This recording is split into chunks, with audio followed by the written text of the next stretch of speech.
네, 우리는 야고보서 4장에 와 있습니다. 야고보서 4장은 매우 기본적인 정보를 말씀하는 것 같습니다. 그래서 싸우지 말라, 그 다음에 욕망을 품지 말라, 자랑하지 말라, 선을 행하라, 이렇게 아주 간략한 내용을 말씀하고 있는 것 같습니다. 그러나 이제 오늘 말씀에서도 문법적으로 쉽지 않는 말씀이 4장 5절 그리고 12절 말씀, 이런 말씀은 좀 명확하게 이해하기가 쉽지 않은데요. 5절 말씀이 조금 어려운 말씀 같습니다. 번역자마다 번역이 다 달라요. 영어 번역에서도 각 번역이 같지 않습니다. 그래서 이러한 번역은 우리가 번역부터 어렵기 때문에 쉽지 않다, 이렇게 이해를 할 수 있겠습니다. 먼저 이제 4장에서 보면 싸움과 다툼, 이렇게 싸움과 다툼 두 가지 어휘가 등장하는데, 이 두 어휘는 싸움과 다툼이 원래 싸우다, 우리 주먹쥐고 싸우다, 다투다, 말로 다투다, 이렇게 분류를 할 수 있는 것 같은데, 교회 안에서 주먹다짐이나 무기를 들고 싸우는 형태가 일어나지는 않았을 것입니다. 싸움과 다툼이라고 하는 것은 아주 심각한 분규가 교회 안에서 발생했는데, 그 이유가 너희 지체 중에서 정욕이 있는 사람이 있기 때문에 그러한 것이다. 그러니까 싸움이라고 하는 것은 항상 맞수가 있는 것 아니겠습니까?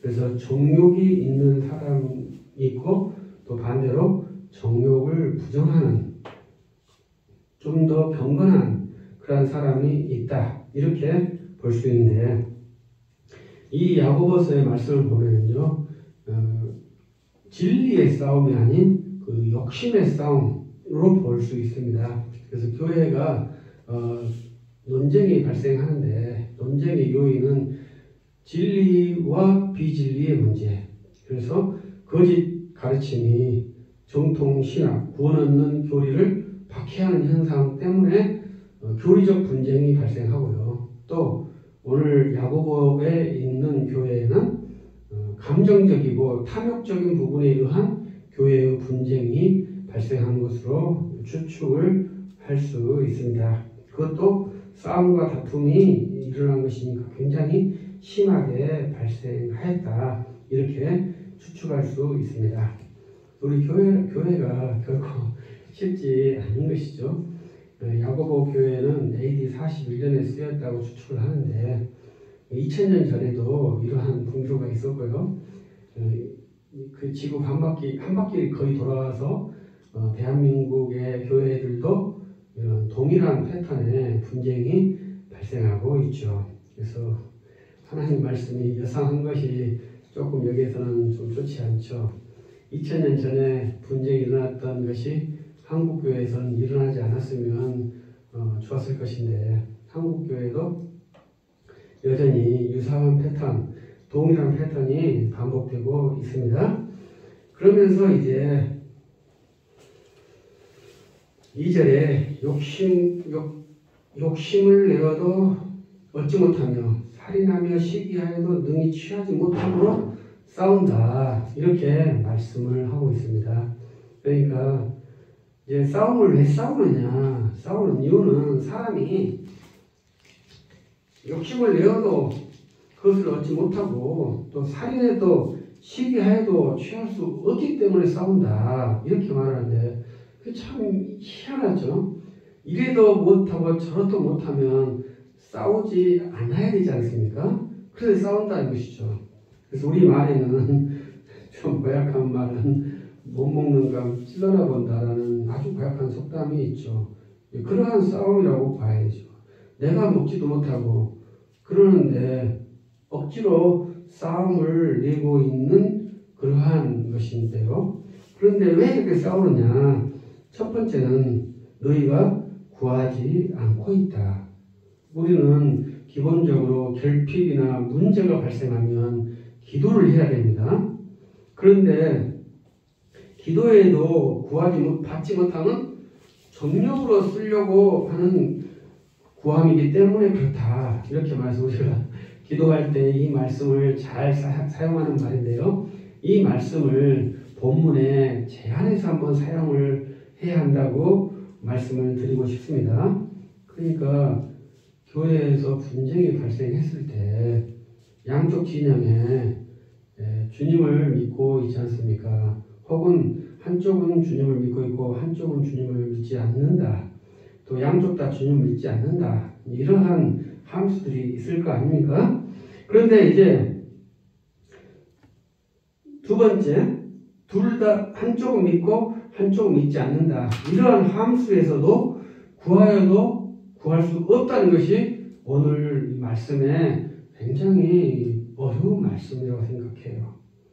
우리가 교회에 옳고 그름의 문제와 화평의 문제를 저는 말씀을 하고 있는 것 같고, 교회는 언제든지 화평을 구하는 것으로 추구해 가야 한다. 이것이 이 야고보가 말하는 그런 말씀 같아요.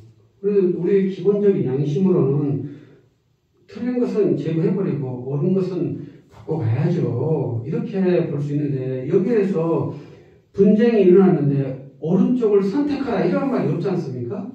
둘 다의 정욕과 욕심의 문제로 치부하고 있어요. 그럼 둘 다 교회 내에서 둘 다 문제가 있는 사람이라면 이미 교회가 아닌 것이잖아요. 둘 다 믿는 사람이지만 싸울 수 있고요. 한쪽은 믿지 않고 한쪽은 믿어도 싸울 수가 있죠. 둘 다 믿지 않는다면 이미 거기에다가 문제 해결을 위해서 편지를 쓸 이유가 없었겠죠. 그러니까 우리가 믿는 자들도 구하였을 때 주님이 응답을 안 해주신다고 말씀하신 것을 모든 항목에 제한하실 것이 아니라, 교회에 분규가 발생했을 때 저 형제들 다리를 풀어주세요. 저 형제들 저주하게 해주세요. 이러한 기도를 주님이 들어주시지 않는다. 이렇게 한번 적용을 해주시는 것도 상당히 좋으실 것 같아요. 그때 우리 형제가 어떻게 분규가 일어났을 때 해소할 것이냐, 이러한 것에 대한 문제인데요. 4절에 말씀 보면 좀 제가 재미있는 상상을 해봤는데, 4절이 가늠한 여인의 문제가 나옵니다. 그래서 우리가 교회가 큰 문제는 뭐냐면 범죄인을 옹호하는 일이 발생합니다. 그래서 범죄인을 옹호한 무리가 문제가 있다. 그건 당연히 문제가 있죠. 그러나 범죄인을 옹호함으로 인해서 그것을 소란이 발생한다. 이것도 문제라는 것입니다. 아마 제 이 말씀으로만 추측할 때 아마 그러한 우리도 현상에도 그러한 거 있기 때문에 범죄한 자를 옹호하면서 분규가 발생한 것이 아닌가, 이러한 생각이 들어요. 그래서 오늘 우리 번역에는 가늠한 여인들아 이렇게 했는데, 많은 본문에는 사람들아, 우리 난해주의 갑주에는 사람들아 이렇게 되어 있고, 또 다른 본문은 여인들과 남자들아 이렇게 써 있어요. 그러니까 간음이 상당히 많았다, 이렇게도 볼 수 있는 것이죠. 그래서 이러한 간음을 세상에 벗댄 것이며 하나님과 원수되고 있다, 이렇게 말하는데요.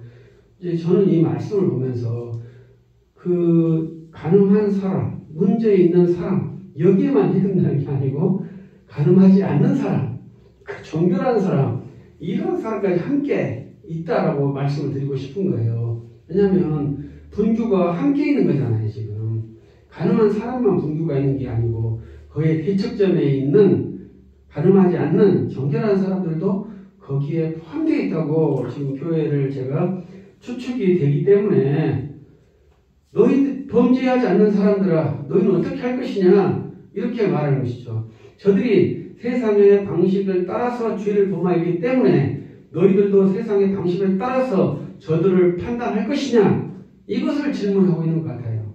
우리는 거룩한 백성이고 거룩한 교회에서 어떻게 세상 방법이 아닌 법으로 저들을 규정할 것이냐, 이러한 좀 복잡한 문제에 직면해 있지 않나, 이 말씀을 볼 때 저는 그렇게 말씀을 드리고 싶어요.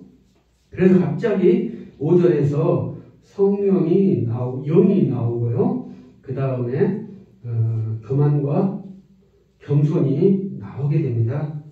그래서 우리들이 참 범죄하기 쉬운 것이 상대적 우월감이거든요. 저 사람은 가늠했기 때문에 죄인이고 나는 가늠하지 않았기 때문에 가로 열고 저 사람보다 가로 닫고 의인이다. 이러한 것이 의인에게 주어진 아주 큰 함정이고요. 그것이 교만입니다.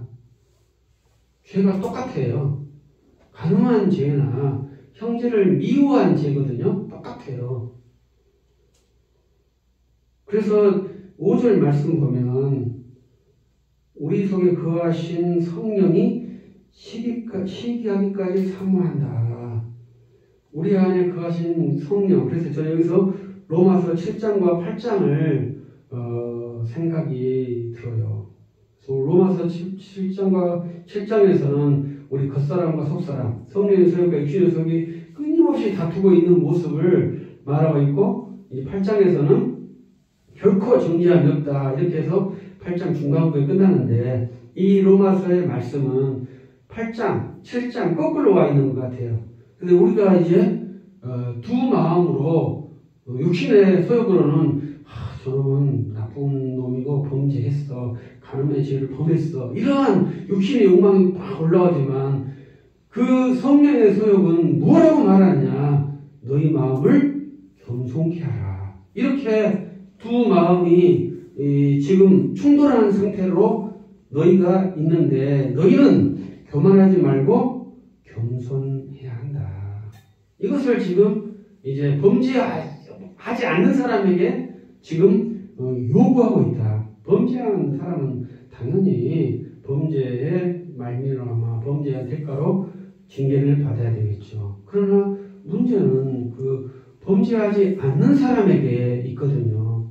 범죄하지 않는 사람이 상대적 우월감을 갖는다면 동일한 범죄, 거기에 플러스 위선이 포함되기 때문에 더 무서운 범죄가 될 수 있죠. 그래서 이제 7절 말씀 보면 너희는 하나님께 복종할 것이다. 복종하라. 상당히 강한 표현입니다. 그러니까 이런 말을 참 번역이 어렵습니다만 그냥 순종하라 이런 말이 아니라 복종하라, 반드시 굴종하라 이렇게 말할 정도로 굉장히 강한 표현이라고 생각을 합니다. 그리고 마귀를 대적하라. 그리고 또다시 하는 말씀이 마귀를 대적하라. 이제 이런 말씀이 저는 상당히 어렵다고 생각을 해요. 이 두 개의 말씀이 하나의 커플이거든요. 그래서 하나님께 복종하라, 마귀를 대적하라. 이 두 개의 말씀이 커플이에요.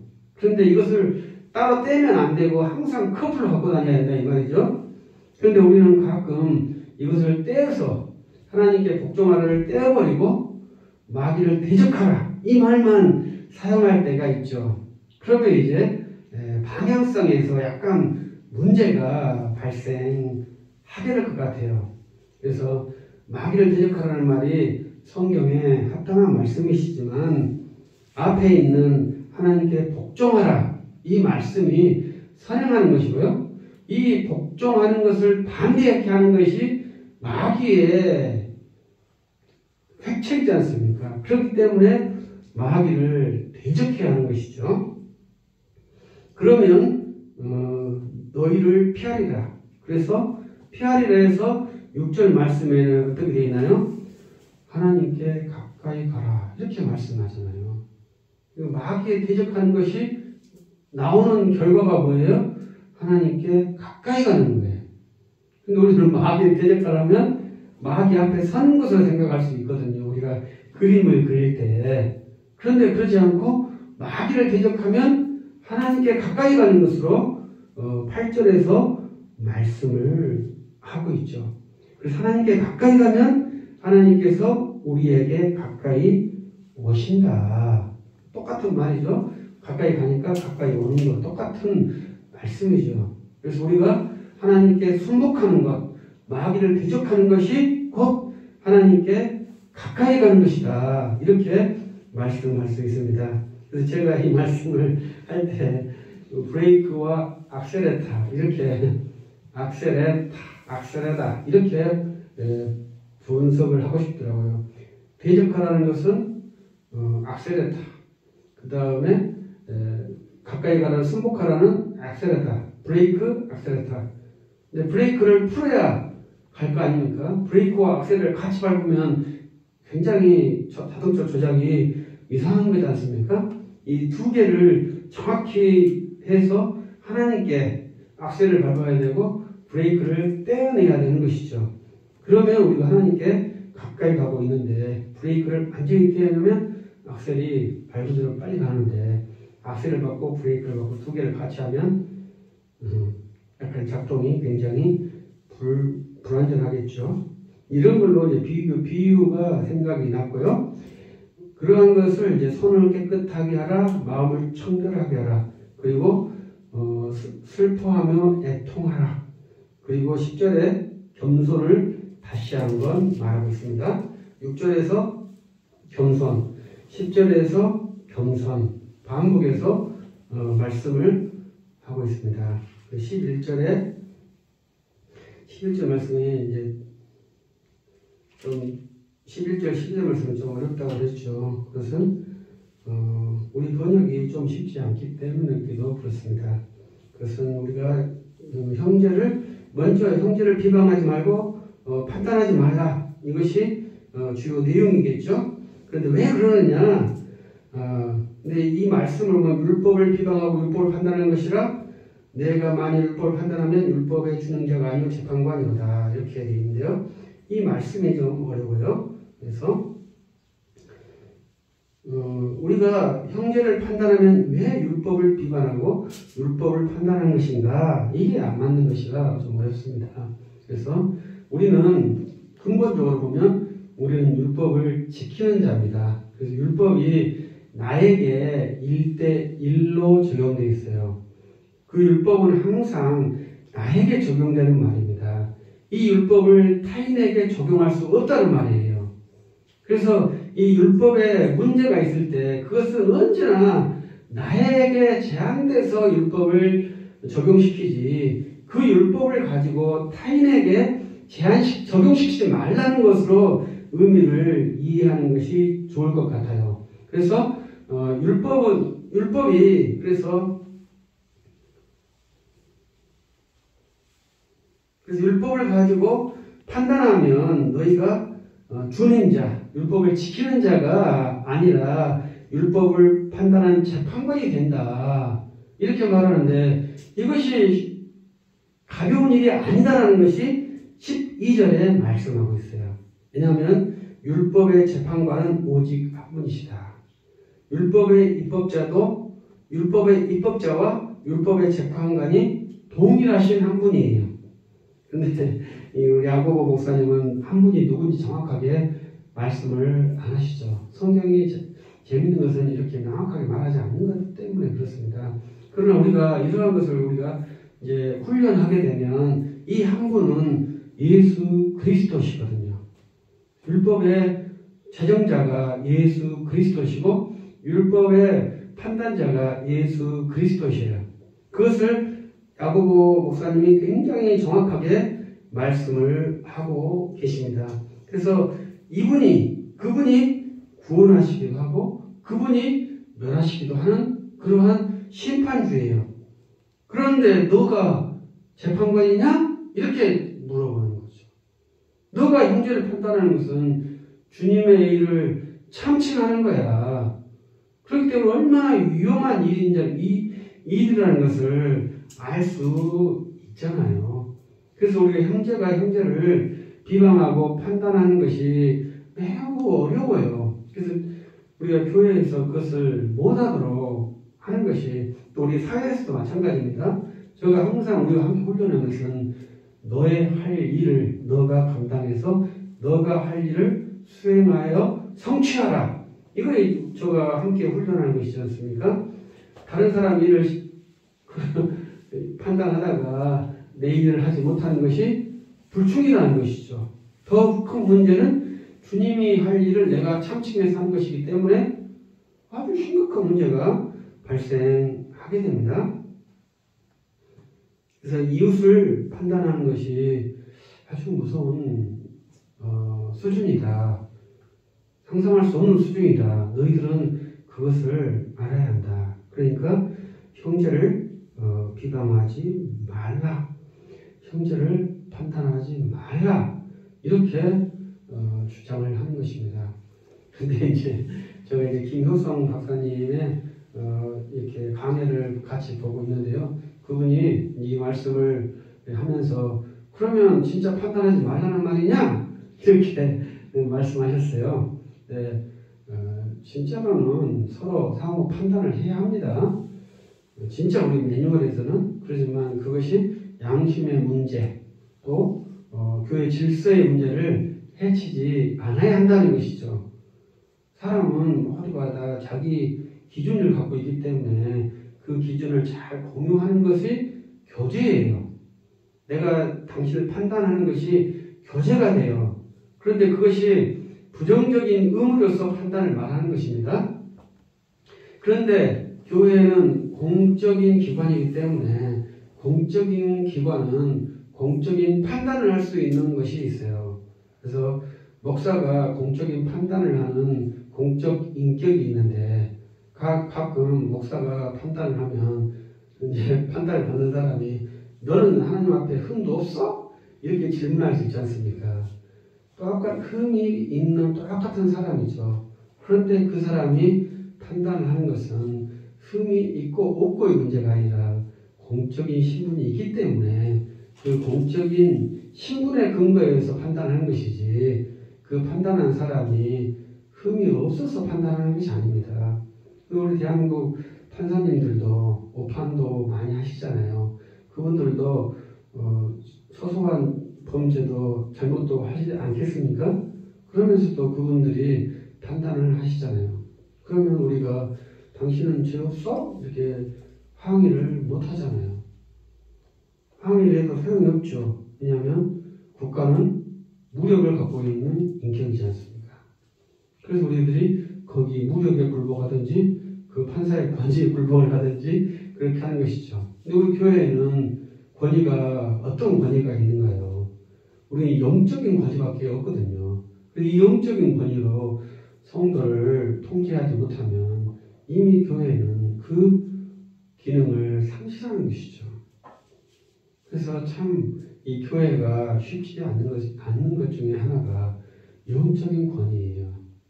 영적인 권위를 성도들이 얼마나 쉽게 생각하는지요. 성도들이 영적인 권위를 잘 세워줘야 하는 것이죠. 예, 옛날에 옛날에 우리가 한번 농담반 진담반 말씀하는 것이 음주 측정할 때 그 목사님이 음주 측정 경찰관 하셔서 저 목사입니다 이렇게 말하면 경찰관이 아 그러시군요 가세요 이렇게 했는데 지금 저 목사입니다 그러면 부세요 이렇게 한다고 제가 말씀을 드리잖아요. 또 이것도 그렇습니다만 법정에서 옛날에 법정에서는 제가 그리스도인입니다 하면은 그 법정에서 아 그리스도인은 거짓말하지 않는 사람이다. 그래서 거짓말하지 않는 것에 대해서 인정이 되었어요. 그런데 우리 참 여담이어서 좀 죄송합니다만 언제 그런 환상이 깨져버렸냐면 우리 그 두 크리스찬이 법정에서 공개적으로 토론한 적이 있어요. 두 사람이 청문회에서 둘 다 교회를 다닌대요. 근데 두 사람 다 하나님의 이름으로 자기 주장이 상치되는다고 주장을 해버린 거예요. 대한민국 공식적인 석상에서. 저는 그때 교회에 다닌 사람들도 거짓말 하는 거구나라는 것이 완전히 인정되어 버리지 않았나 그렇게 생각이 돼요. 그 오래전에는 교회 다닌다 그러면 그 자체로 정직하다 그 말을 신뢰해야 한다. 교회 다니는 사람이 말을 하면 그것을 우리가 신뢰해야 한다는 것이 사회적 통념이었는데 지금 대한민국에서 교회 다닙니다. 목사입니다. 이렇게 말하면 그럼 당신 말을 우리가 신뢰하겠습니다. 이렇게 전혀 하지 않는다는 것이죠. 그것은 왜 그러겠습니까? 우리가 영적 권위를 완전히 상실했다고 봐야 되겠죠. 그래서 우리들이 이 교회에서 먼저 그 보이지 않는 권위를 세우는 첫 번째가 싸우지 않는 거예요. 울면서라도 안 싸워야 되겠죠. 그것이 참 슬픈 일이죠. 그 다음에 이제 13절부터 17절까지는 이제 허망한 생각을 버리라 이렇게 말하는데 우리가 내일 일을 알지 못한다. 너희가 안개와 같다. 그런데 너희가 16절 허탈한 것을 자랑하느냐 이렇게 말씀하죠. 그리고 주일날 설교도 코로나가 우리 대한민국에 준 선물은 죽음을 가깝게 생각하는 것이다. 그래도 우리는 코로나19 상황이 있어도 우리는 주구장창 우리 생명이 유지될 것처럼 사는 그러한 인생이죠. 참 아쉽죠. 저도 그런 것 같아요. 우리도 1년 계획, 저도 5년 계획, 10년 계획 세우라고 가르치는 사람이에요. 그러나 그런 계획을 세우지 말라는 게 아닙니다. 그것을 허탄하게 자랑하지 말라는 거예요. 그것을 허탄하게 믿으려고 하지 말라는 거예요. 우리는 항상 주님 앞에 겸손하고 주님 앞에 긴장해야 되는 그러한 인생이 되어야 되는 것이죠. 우리가 내 아는 선배님이 나한테 100억을 준다, 1000억을 준다. 이게 무슨 의미가 있습니까? 항상 우리가 훈련하는 것은 그것이 내 호주머니에 완전하게 안착될 때까지는 결코 장담할 수 있는 것이 아니다. 이것이 우리의 인생이고 하나님의 주권에 사는 인간의 하나의 방편이다. 그렇기 때문에 항상 우리가 겸손하게 서 있어야 하는 것이다. 이렇게밖에 말할 수 없죠. 그런데 우리가 종이 딱지, 계약서 이걸 믿고 자랑하는 사람들도 많잖아요. 그래서 우리는 허탄한 것을 자랑하지 않아야 합니다. 근데 그 자랑이 다 악한 것이라고 말씀하죠. 내 집안에 빽이 좋아요. 내 집안에 뭐가 좋아요. 뭐가 있어요. 그러니 좋아요. 여기 나는 힘이 있어요. 멋있어요. 이런 것이 다 사람된 표현입니다만 부질없어요. 그래서 제가 참 눈물 나는 표현입니다만 기도하는 백성이 복이라는 것이 눈물 나는 것이에요. 그러나 사람은 허탄한 것이 있으면 반드시 자랑하기 때문에 자랑한다는 말은 반대표 뭐예요? 기도를 하지 않는다는 것이거든요. 기도하는 사람은 허탄한 것을 자랑하지 않거든요. 항상 주님께 붙들려서 주님만 의지하고 한 걸음 나아가는 것이죠. 그러다가 주님이 생명을 거두시면 주님께 가는 것이죠. 그것이 인생이라면 얼마나 좋은 인생입니까? 주님과 함께 걷다가 주님이 부르셔서 주님께 나아가는 인생이 정말로 좋은 것이죠. 세상 자랑, 이생 자랑, 사람 자랑, 돈 자랑 열심히 하다가 주님 앞에 갈 수도 있겠습니다만 그것이 좋은 구원은 아니겠죠. 그래서 허탄한 자랑을 하지 않아야 합니다. 그리고 이제 17절에 이런 말씀 보면 참 무섭다 생각하는데 선을 행할 줄 알고도 행하지 아니하면 죄다. 이게 충격적인 말씀이에요. 이건 너무나 당연한 말 같습니다만 굉장히 우리한테 준 도전이 커요. 우리의 의식은 죄를 법을 위반하지 않으면 내가 죄인이 아니다. 이게 기본적인 의식이거든요. 근데 오늘 말씀은 선을 행할 줄 알고도 행하지 않은 것이 죄다. 굉장히 적극적인 명령을 지금 내리고 있는 거예요. 법을 지켜야 한다. 이게 아니라 선을 행하라는 명령이 굉장히 적극적인 명령이고 선을 행해야 되는데 행하지 않는 것이 죄다고 어마어마한 명령을 지금 내리고 있는 거예요.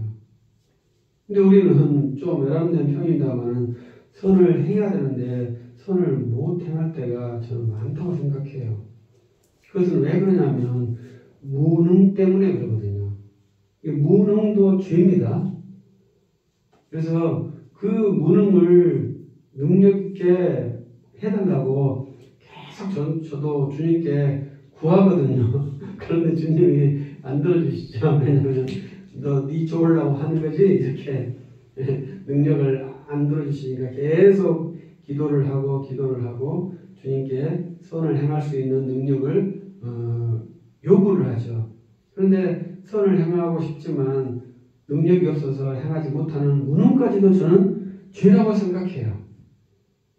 그래서 행해야 되면 행해야죠. 그럼 행하지 못하면 다 죄가 되는 것이죠. 그렇기 때문에 엄청난 말씀이에요. 우리가 생각하는 선을 행할 수 있는 능력을 가져봅시다. 우리 주 하나님께서 주의 자녀가 선을 행할 수 있는 그 능력을 구할 때 구하는 대로 후히 주셔서 주의 자녀들이 선을 풍성하게 행하는 그 시대가 도래할 수 있기를 기대합니다. 기도합시다. 전능하신 하나님 감사합니다. 주의 자녀들이 분쟁에서 평화를 만들 수 있는 지혜와 능력과 사랑을 주옵소서. 우리가 죄를 멀리하고 하나님께 가까이 할 수 있는 거룩하고 순결하고 깨끗한 주의 자녀들이 되게 하옵소서. 오직 주님만 의지하는 주님 앞에 겸손한 이웃 앞에 겸손한 사랑이 넘치는 거룩한 자녀가 되게 하옵소서.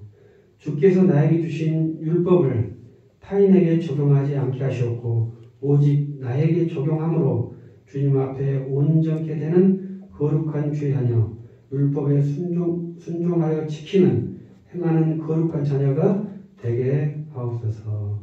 우리의 마음은 허탄한 곳에 두지 않게 하시옵고 선을 행할 수 있는 능력을 주옵소서.